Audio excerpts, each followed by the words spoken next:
오늘 새벽에 큰 사고가 있었습니다. 제주 해상에서 어선이 침몰하는 사고가 발생했습니다. 27명이 타고 있었는데요. 무려 129톤 대형 고등어잡이 어선이었습니다. 이런 배가 순식간에 침몰했습니다. 어떤 사고였습니까? 네, 오늘 새벽 4시 반쯤이었습니다. 침몰 신고가 접수된 뒤 해경이 구조 작업에 나섰는데요. 사고가 발생한 곳은 제주 비양도 북서쪽 약 24km 해역이었습니다. 사고 선박은 부산 선적으로 129톤짜리 금성호였습니다. 화면에 구조된 분들의 모습도 좀 볼 수가 있는데요. 담요를 두르고 놀란 마음을 추스르고 있습니다. 그리고 구조된 선원들을 위한 임시 의료소가 현재 마련돼 있는데요.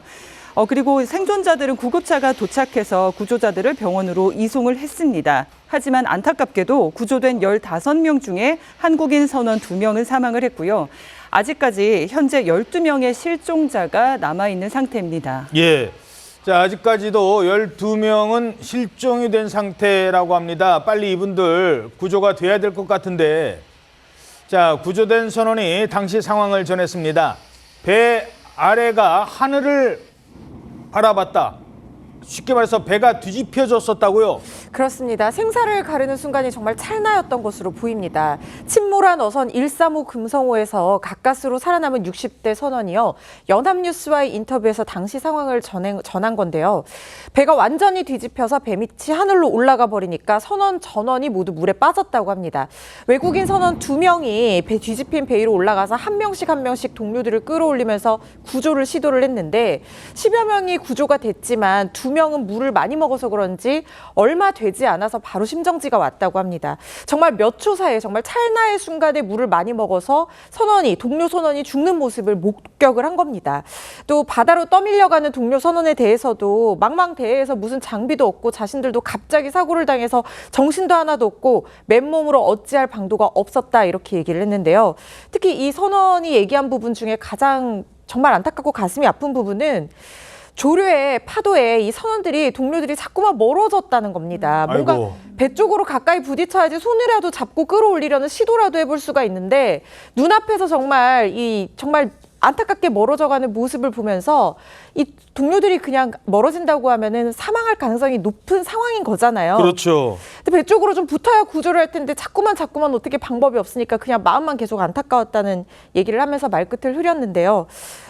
이렇게 떠밀려가는 동료 선원들 구조하지 못하고 바라보는 이 선원의 심정이 얼마나 참담했을지 느껴진다는 생각이 들고요. 지금 구조된 사람들 병원으로 이송돼서 치료를 받는 중입니다. 자, 왜 이런 사고가 발생을 했을까요? 혹시 그 지역 원래 사고가 많았던 지역이었을까요? 전문가에게 물어봤습니다. 그쪽이 원래 사고가 좀 나는 곳입니다. 계절풍이 부는 데거든요. 그래서 그 바람이 아주 강하게 계속 지속적으로 불기 때문에 그쪽에 해역에서 사고가 잘 납니다. 그런데 지금은 날씨가 좋아서 날씨나 이런 거하고도 관계가 없고요. 자, 그러니까 평소에 사고가 나는 곳이지만 이 바람 때문에 사고가 났는데 이 사고가 난 날은 이 날씨가 큰 문제가 없었다는 지금 분석이거든요.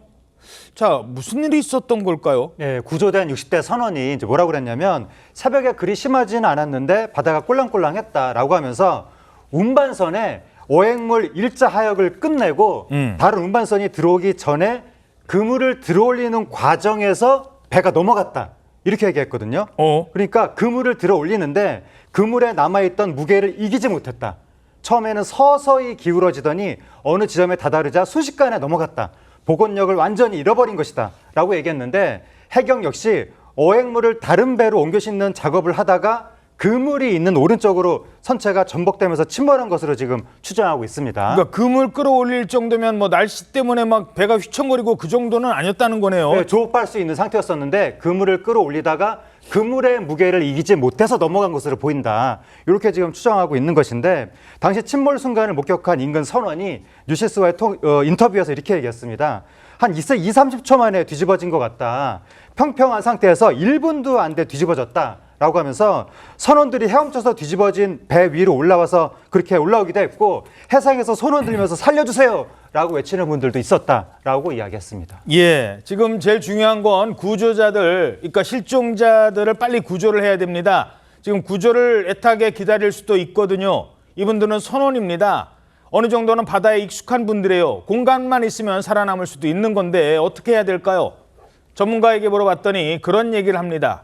배가 뒤집혀졌어도 숨 쉴 수 있는 그 공간, 이른바 에어포켓.